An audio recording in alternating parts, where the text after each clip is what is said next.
علیکم ورحمۃ اللہ وبرکاتہ۔ بسم اللہ الرحمن الرحیم۔ فقلت استغفروا ربکم انہ کان غفارا یرسل السماء علیکم مدرارا ویمددکم باموال وبنین ویجعل لکم جنات ویجعل لکم انہارا۔ رب اشرح لی صدری ویسر لی امری واحلل عقدۃ من لسانی یفقہوا قولی۔ رمضان المبارک اور قرآن مجید کی مناسبت سے ہم یہ دوسرا عشرہ جس کو مغفرت کا عشرہ کہا گیا ہے، اور اس کے لیے احادیث مبارکہ میں بہت زیادہ استغفار کی فضیلت بیان کی گئی ہے کہ یہ وہ بندہ رمضان المبارک پا کر اپنی بخشش نہ کرا سکے تو اس کے لیے بڑی سخت وارننگ ہے کہ وہ ایسی جگہوں پہ موجود ہے کہ جہاں یہ مہینہ گزر جائے گا اور وہ اپنی بخشش نہ کرا سکے گا تو نبی پاک کی اس کے لیے دعا ہے کہ وہ ہلاک ہو جائے۔ تو اس لیے بہت ضروری ہے کہ اس میں جو علماء کے نزدیک مختلف الفاظ ہیں اس میں استغفر اللہ بھی کافی ہے، استغفر اللہ ربی من کل ذنب و اتوب الیہ بھی ہے، اور ایک اور مسنون استغفار ہے کہ جس کے لیے احادیث مبارکہ میں جو 7 ہلاک کر دینے والے گناہوں کا تذکرہ ہے ان میں ایک وہ بندہ بھی ہے جو میدان جنگ میں موت کے خوف سے بھاگ نکلے اور پھر اس کو احساس ہو جائے توبہ کا، تو وہ مسنون استغفار اگر وہ پڑھے گا صبح و شام 100 بار تو حدیث میں آتا ہے کہ اس کی توبہ بھی پھر اس استغفار مسنون کی وجہ سے خدا پاک قبول فرما لیتے ہیں۔ اور اس کو دیکھتے ہیں کہ وہ استغفار کیا ہے۔ استغفر اللہ الذی لا الہ الا ھو الحی القیوم واتوب الیہ۔ اس میں خدا کی کچھ صفات کے ساتھ تذکرہ ہے۔ اور دوسرا جو حدیث میں ہے کہ اے ابن آدم،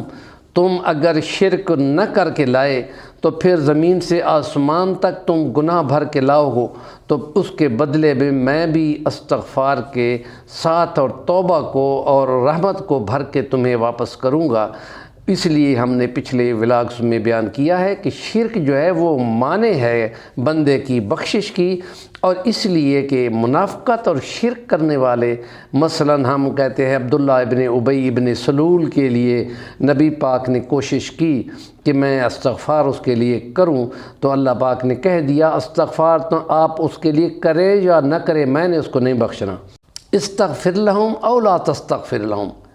لن یغفر اللہ لہم۔ تو پھر نبی پاک کو جب اشارہ کیا گیا اللہ کی جانب سے تو آپ پھر ہٹ آئے، اور یہ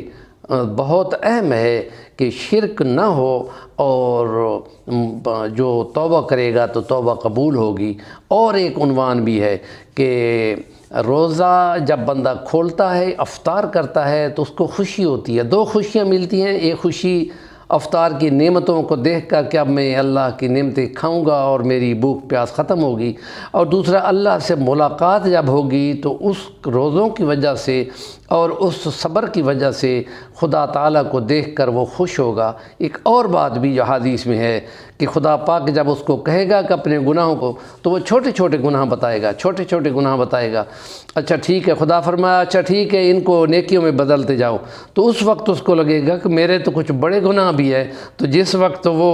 بڑے گناہوں کا تذکرہ لگے گا تو حدیث میں آتا ہے کہ اللہ پاک اس پہ مسکرا پڑتے ہیں کہ اب اس کو یاد آ گیا کہ بڑے گناہوں سے بڑی مغفرت بنے گی اور اس کا درجہ بھی بڑھے گا، اور اس درجے کا 100 درجے ہیں، جنت کے 100 درجے ہیں، اور ایک سے دوسرے درجے کے درمیان اتنا فاصلہ ہے جتنا زمین سے آسمان جتنا ہے۔ تو ظاہر ہے اس کے بڑے گناہ جتنے ہوں گے ان کو جب اولئک یبدل اللہ سیئاتہم حسنات، یہ سورۃ فرقان کی 19ویں نمبر کی جو پارہ ہے اس میں 70 نمبر آیت ہے کہ جو مختلف تذکروں کا بیان کرنے کے بعد اس کو بیان کیا گیا ہے کہ وہ جب توبہ کرتے ہیں تو پھر وہ اللہ پاک ان کے توبہ کو قبول کرتے ہوئے ان کے گناہوں کو بدل دیتا ہے اور وہ نیکی بن جاتے ہیں۔ تو اس کا تذکرہ ہم اس لیے یہاں پہ کر رہے ہیں۔ ہمارے چینل کا نام ہے صفی الوانی، ضرور سبسکرائب کریں اور اس پہ